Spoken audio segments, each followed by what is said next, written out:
the most incredible aspect of all.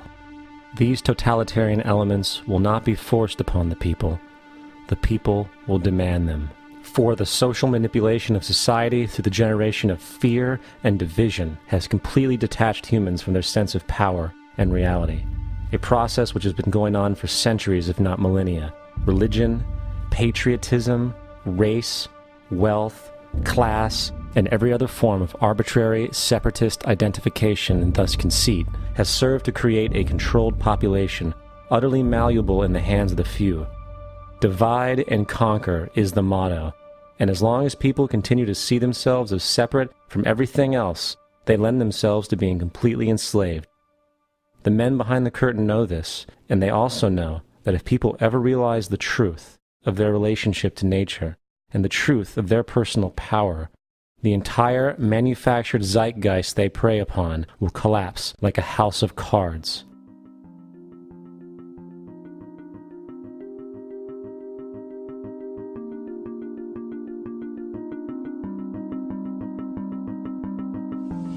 The whole system that we live in drills into us that we're powerless, that we're weak, that our society is evil, that it's crime-ridden, etc., and so forth. It's all a big fat lie. We are powerful, beautiful, extraordinary. There is no reason why we cannot understand who we truly are, where we are going. There is no reason why the average individual cannot be fully empowered. We are incredibly powerful beings. You know, I think I spent 30 years of my life, in the first 30, trying to become something. I wanted to become good at things. I wanted to become good at tennis. I wanted to become good at school and grades and everything I kind of viewed in that perspective. I'm not okay the way I am, but if I got good at things, I realized that I had the game wrong. That the game was to find out what I already was. Find out what I already was.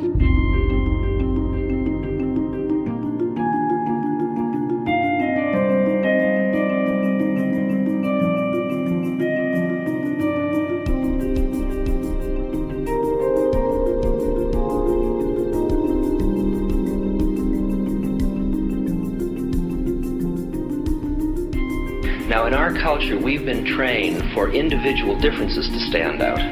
So you look at each person, immediately it is brighter, dumber, older, younger, richer, poorer, and we make all these dimensional distinctions, put them in categories and treat them that way. And we get so that we only see others as separate from ourselves in the ways in which they're separate. And one of the dramatic characteristics of experience is being with another person and suddenly seeing the ways in which they are like you, not different from you, and experiencing the fact that which is essence in you and which is essence in me is indeed one. The understanding that there is no other. It is all one.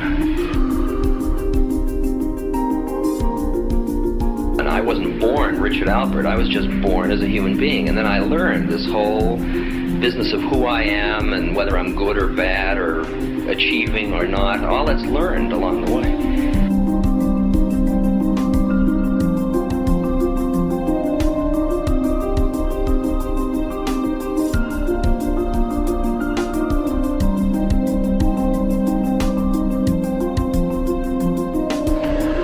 The old appeals to racial, sexual, and religious chauvinism, to rabid nationalist fervor, are beginning not to work.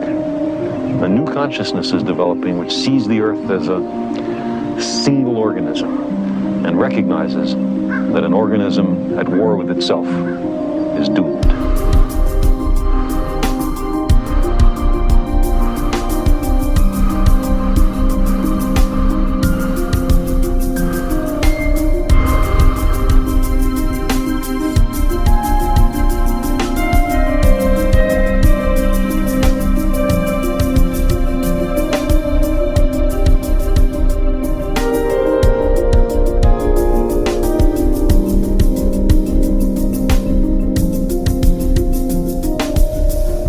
Bill Hicks used to finish his shows with this. Life's like a ride in an amusement park. And when you go on it, you think it's real. Because that's how powerful our minds are. And the ride goes up and down and round and round. It has thrills and chills, and it's very brightly colored. and it's very loud, and it's fun for a while. Some have been on the ride for a long time, and they begin to question, Is this real, or is this just a ride? And other people have remembered, and they come back to us and they say, hey, don't worry.